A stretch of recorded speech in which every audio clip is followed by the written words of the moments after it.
So, you've come here because you want to develop good young players. Maybe you're an elite club that wants to develop a team full of Wonderkids. Maybe you want to develop these players so you can sell them on for profit and make some money for your club.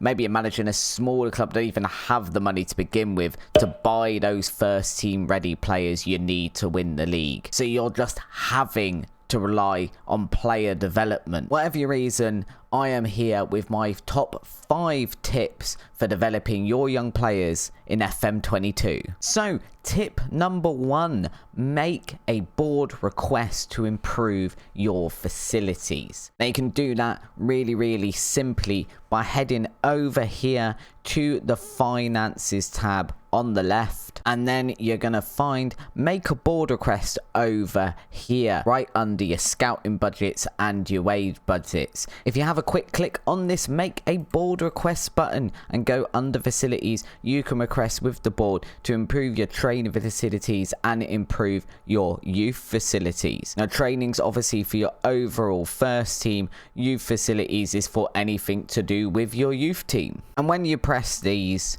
you will get a board request notification, much like this one, saying the board will get back to you shortly to let you know of their decision. Now, obviously, you do want to increase these facilities to the highest possible level in order to provide your young players with the best facilities to hone their skills. Your board's acceptance of this can depend on a number of factors such as club stature, club finances. In this occasion here with Wonderkids, I've literally set this up to quickly show you guys, and the board have turned around and said we haven't been here very long, so we should work with what we have for now. So you might need to wait until you've been with your club a little while, maybe a month or 2, before you go and make this request. If they do refuse it, you can press down here. It's just underneath my head, and like magic, I'm no longer there.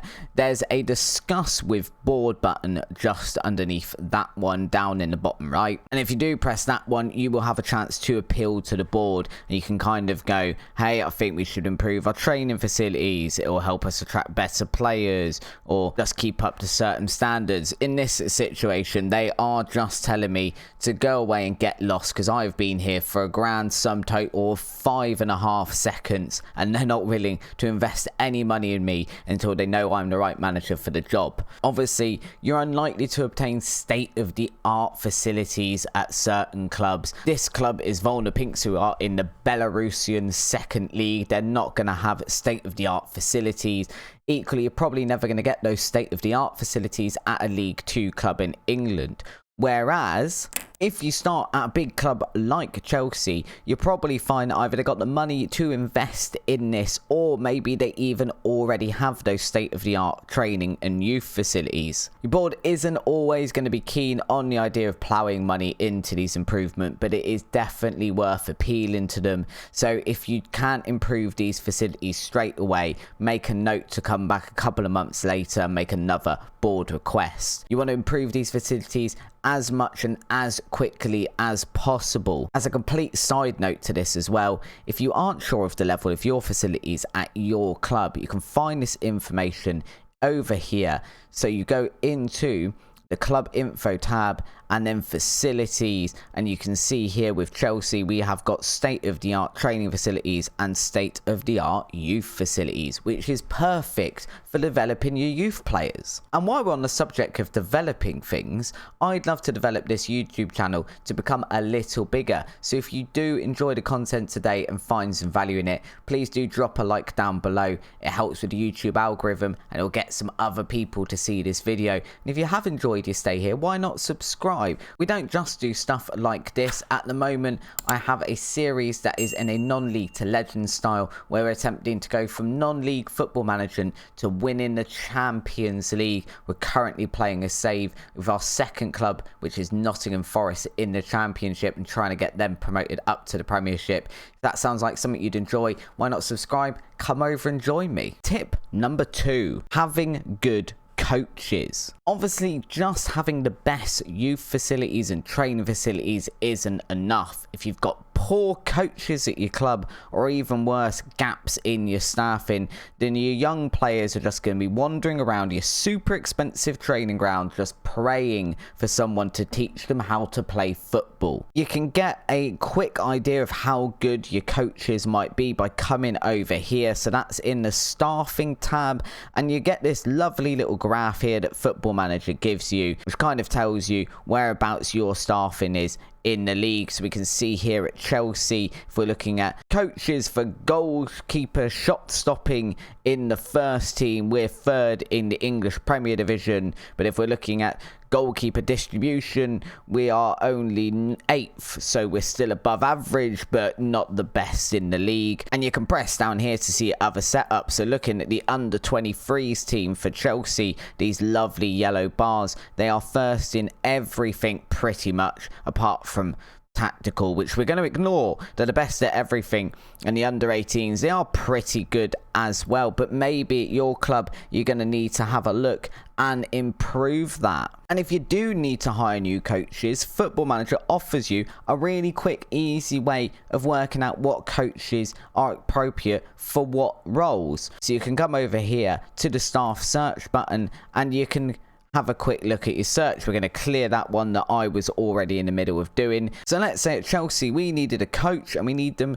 to be a goalkeeping coach that's really good at teaching distribution to our young goalkeepers. So we go over to staff role, we'd have a look here in the drop down box and go to coaches, and then you can pick the attributes and you can highlight the key attributes for the role. So we can go into coaches, into our goalkeeping coaches, and we want our guy to be good at handling and distribution, and it's going to highlight straight away the main attributes that Football Manager recommends for that coach. So we're going to need good goalkeeper handling, good goalkeeper distribution, and we're going to need determination, level of discipline, and motivating for this coach. Now those last 3 attributes, so the determination, level of discipline, and motivation, are possibly the 3 most important attributes here. They are essentially the spine of what you want running through your entire team. So you do want your team to be disciplined. You want your coaches to teach your team to be determined, so they are determined to reach that next level and become the next Cristiano Ronaldo, Lionel Messi, whichever is your favourite player. Drop it down in the comments below who you want your youth players to be, and you want them to be able to motivate these players when maybe they're just having a rough day and they really do not fancy training today. So these are the 3 that you do want to keep as high as possible. If you are going to go for full youth development, I would also suggest in these attributes you can highlight some additional ones you want your coach to be good at. I would suggest ticking working with youngsters as well, and it will add that into this lovely attribute box. As an additional tip, when you are hiring for coaches, if you go down here to include, you can include the realistic appointments that Football Manager and your staff that are already at club believe will actually come and join your team. So you can select, I'd only like to see candidates that are realistic appointments for my youth team staff, and it saves a lot of clicking, offering contracts that are going to get turned down, and just heartache when that fantastic goalkeeping coach you want won't come and join your 2nd tier Belarus team. And from there, it's just hiring the right coaches. Now, even at a big club like Chelsea, we can see if we want them to have 15 in all 6 of these attributes and we want them from the youth team, we're going to find literally no one. So you can do one of 2 things here. You can either drop down and keep dropping down all of these until you find a coach that is going to be acceptable, or you could just go, I'd only like to match 5 out of those 6. I'm still not finding anything there, so maybe I'll drop down a little more if you want to do it a little quicker as well. You can go back to picking the attributes and you can say at least 10, let's say, rather than 15, and we can see here if we're matching 6 out of 6, we have got one goalkeeping coach here who will match all of them and is likely to come and join our youth team. So we can see he's got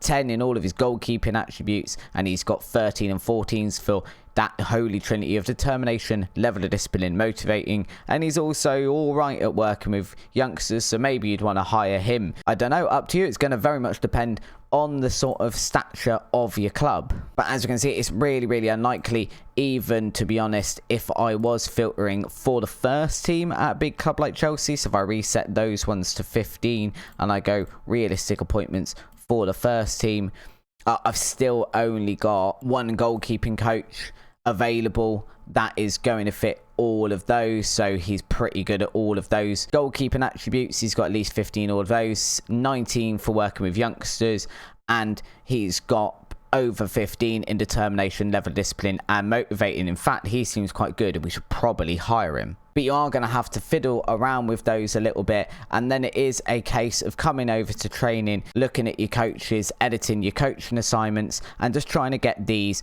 to as close to 5 stars as you can in every single category. Tip number 3 then is mentoring. So mentoring first made its appearance in FM21. Before that, you'd pretty much go and ask an individual player to take another individual player under its wing, but now you can get one of your first team players to mentor a whole range of youth players at the same time. So you find that one in the training tab, and you've got a mentoring tab, and when you first come to it, it kind of just looks like this, big and blank. And from there, you can either create your own groups by adding a group, or you can just click this button up here and ask your assistant manager to assign it. It will give you a big load of groups like this. So when you have got these groups, there's a few things you do want to be having a look out for. So the first one is the estimated influence on and from the group. So taking this mentoring group one here, we've got 3 players in it: Azpilicueta, Billy Gee, and Luke Badley Morgan. So we can see here that Azpilicueta is getting no effect from the group but has significant influence on the group, and the other 2 players have no influence on the group but are getting significant effect from the group. So that basically means that Azpilicueta has got a significant effect on the mentoring and the training of these 2 young players, which ideally is what you want, because Azpilicueta is going to come along as the kind of leader of this mentoring group and teach the other 2 players to have some of his attributes and some of his traits, and he's a fantastic player. So why wouldn't you want your 2 young defenders to grow up to be Azpilicueta at Chelsea? Another thing you do want to keep an eye out for is the place in the hierarchy for the mentorer, so the guy mentoring the other 2. So again, in the same case, we can see that Azpilicueta is a team leader in the hierarchy. Billy Gee and Badley Morgan are just other players. We're having a look at the hierarchy over in the dynamics. We can kind of see here that Azpilicueta is going to be right at the top, which is again what you want, because these players are going to look up to Azpilicueta. They're going to want to become Azpilicueta. If he was just another player like them, then maybe they'd start getting a bit annoyed and going, well, who are you? Why are you better than me? I'm not going to listen to what you're saying. But Azpilicueta is the team leader of this dressing room, so they are going to want to listen to him and learn from him. So you always want that main mentor to be either a team leader, or in the case down here of Thiago Silva in mentoring group number 3, he's a highly influential player. So again, someone who's higher up that hierarchy than the players they are mentoring. The third thing within this that you want to be having a look at is the personality of the players. So we've got that in this lovely tab arranged by Football Manager. They're a good bunch. They like to make this slightly easier than it should be for us. So Azpilicueta using this group again is a model professional. Billy Gee is fairly determined, and Badley Morgan is balance. So having Azpilicueta as a model professional that is then going to teach Billy Gee and Badley Morgan to be model professionals, which is a great personality to have. They're going to be fantastic role models for the club on and off the pitch, and he is going to help these 2 young players grow into being model professionals, or at least improve their personality, which will in turn improve their development. And the last one you want to have a look at is kind of their attributes. So if we have a look at Azpilicueta, let's have a look at his determination. So Azpilicueta's got a determination of 18. He's a very determined individual, is Azpilicueta. And then we have a look at Badley Morgan. Bradley Morgan's got a determination of 12, so 6 attribute points lower. He's not quite as determined as the team leader, and hopefully Azpilicueta, by mentoring him in these groups, is going to teach him to be a more determined individual, which hopefully will make him more determined to go on, meet his full potential, and become a fantastic player for you for years to come. Now, there are a couple of things to know about mentoring this way. The first and main one I would say is you can only mentor players that are in the first team. So in that situation, Billy Gee and Bradley Morgan, who are 15 and 17 respectively, you have to put them into the senior squad, training with the senior squad in order to have them mentored by Azpilicueta, because obviously he's going to be, as your dressing room leader and an important player, always in your senior squad. So it is a decision you have to make to bung them in there with the senior squad. It's also why I suggested in the previous tip to filter when you are hiring your first team coaches for working with youngsters. You might not be able to get them all at 15 attribute for working for youngsters, but if you can get them to a decent level, let's say a 12 or a 13, it's going to be good, because they are automatically, if you're going to go down this mentoring route, going to be training some of your younger players. So they need to know how to work with these guys. The second part I would advise is doing this as early as possible, ideally before your young players hit 18, and the main reason for that is you want these to be mentored by players like Azpilicueta while they are still young and influential, and more importantly before the age of 18, in case you do end up wanting to send them out on loan, which, let's be honest, if you're Chelsea, that's exactly where they're heading. And speaking of loans, let's head over to tip number 4, which is playing time. Now, this is more related to your Wonderkids and your youth players that are already over the age of 18, and let's hope that you've already done the mentoring, you've got the best coaches, they've had maybe a couple of years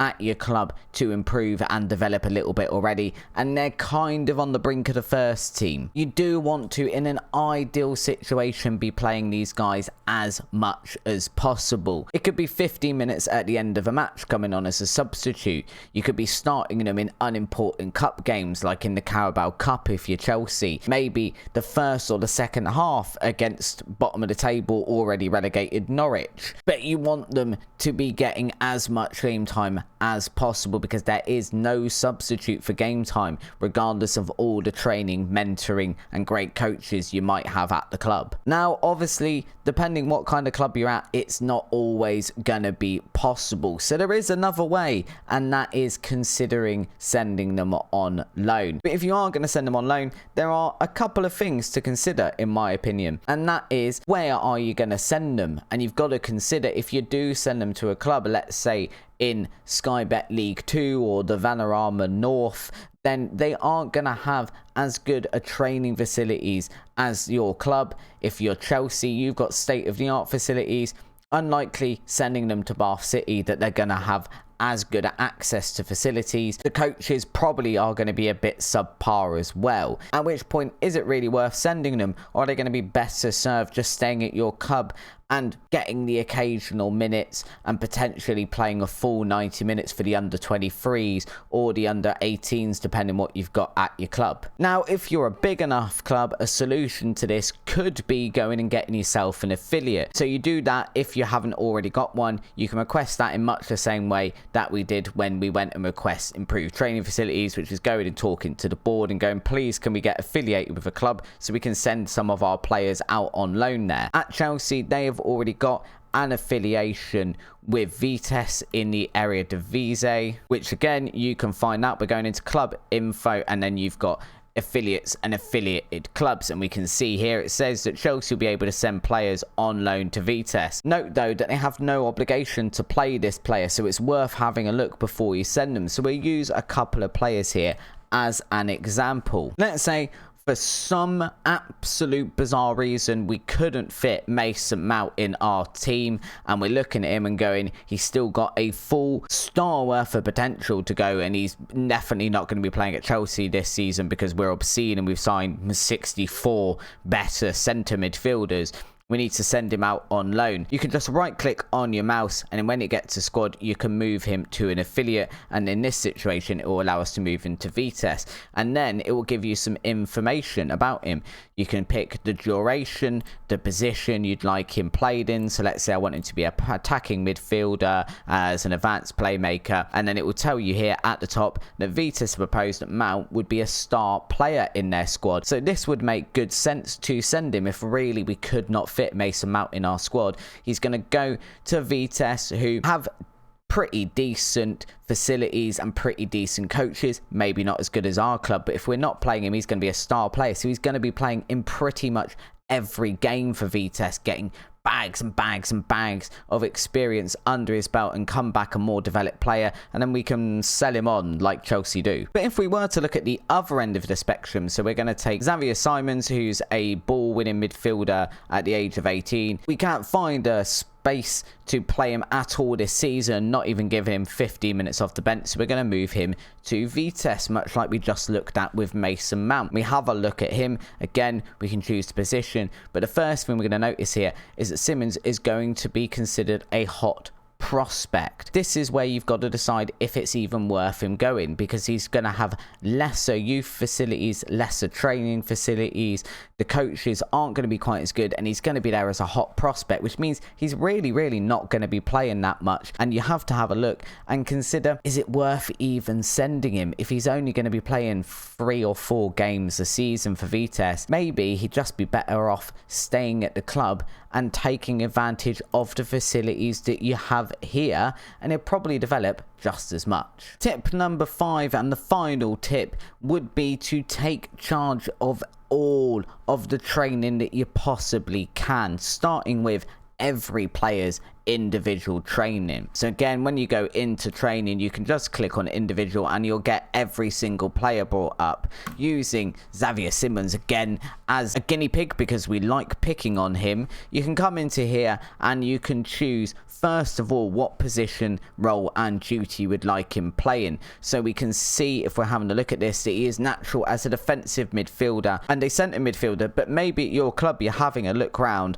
realising that your centre backs are all going. Rudiger's popping off to Real Madrid, Thiago Silva's retiring soon, and you've got no centre backs coming through for whatever reason, then you could go, actually I'd quite like to train you as a central defender on a stopper role. And once you've decided what position they are going to be training in going forward, I'd then recommend as well getting an additional focus put in there depending on what it is they need to work at. So we can see that he's all right at all of this sort of stuff, but actually his marking is pretty poor with an attribute of 8. So then perhaps we want to go into defensive positioning down here in the additional focus, and we can help him improve on his marking. Again, a really useful tool. Whenever you highlight any of these with your mouse, it will tell you what attributes these are going to help improve. And from there, I would definitely recommend checking in on every single player